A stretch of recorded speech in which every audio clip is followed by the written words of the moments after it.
Good morning, everyone. So today our topic is about the 14 learner-centered principle.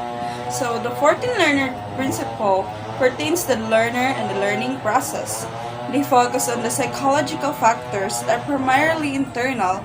However, the principles also attempt to acknowledge the external environment. So the principles are intended to deal holistically with learners in the context of real-life situations. So the 14 principles are divided into four: the cognitive and metacognitive, the motivation and affective, the developmental and social, and the individual differences.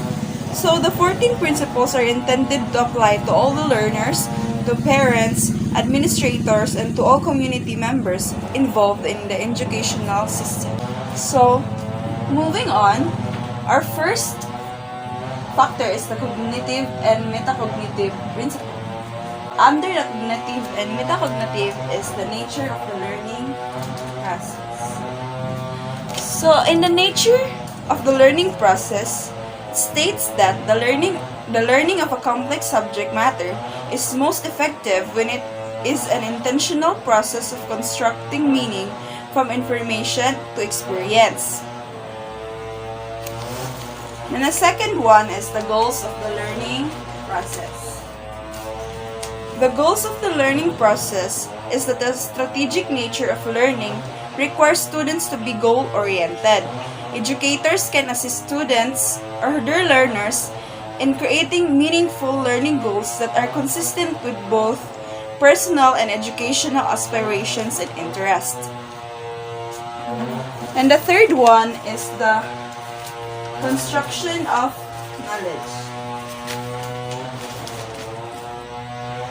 In the construction of knowledge, it states that knowledge widens and deepens as students continue to build links between new information and experience and their existing knowledge base. Now, the fourth one is the strategic thinking. Successful learners use strategic thinking in their approach to learning, reasoning, problem solving, and concept learning. Now, the number 5 is the thinking about thinking. The thinking about thinking states that higher order of strategies for selecting and monitoring mental operations facilitate creative and critical thinking. Now, the last one under the cognitive and metacognitive is the context of learning. The context of learning states that learning is influenced by environmental factors, including other technology, culture, and instructional practices. So, the next one is the motivational and affective factor.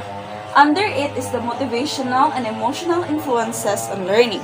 So it states that it is the what and how much is learned is influenced by the learner's motivation. Motivation to learn, in turn, is influenced by the individual emotional states, beliefs, interests, and goals, and habit of thinking.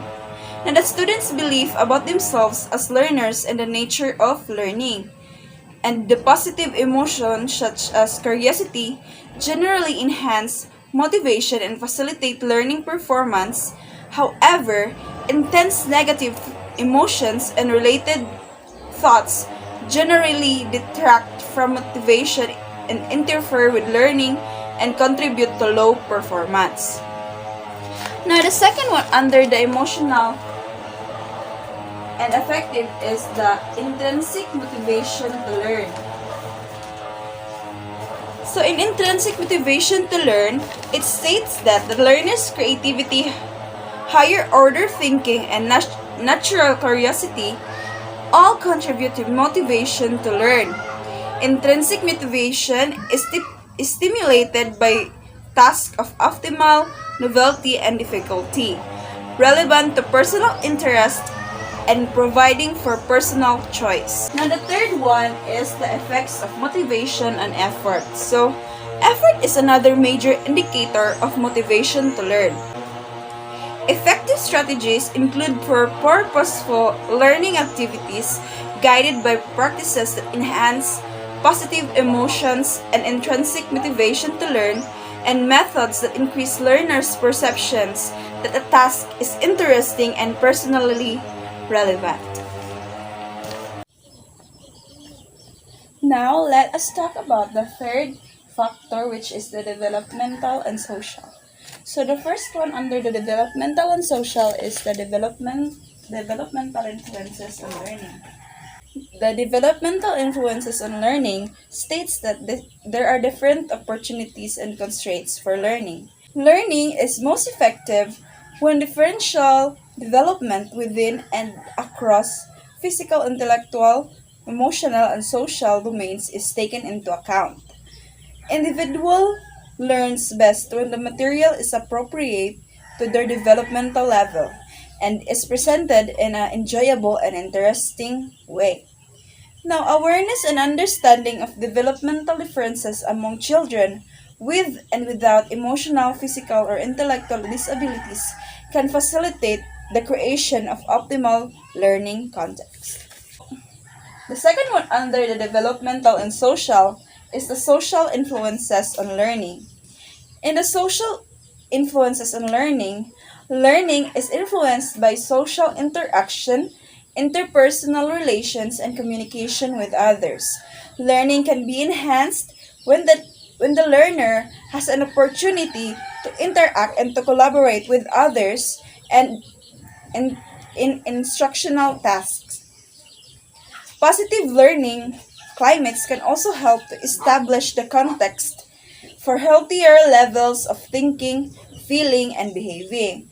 Such contexts help learners feel safe to share ideas, actively participate in the learning process, and create a learning community. Now, the last factor is the individual differences. So, under the individual differences factor is the individual differences in learning.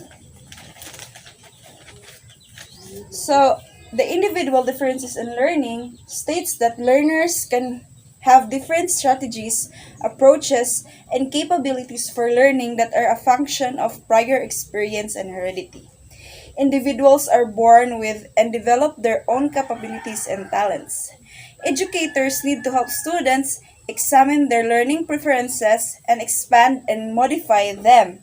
The interaction between learner differences and curricular and environmental conditions is another key factor affecting learning outcomes. Now, the last one is the standards and assessment.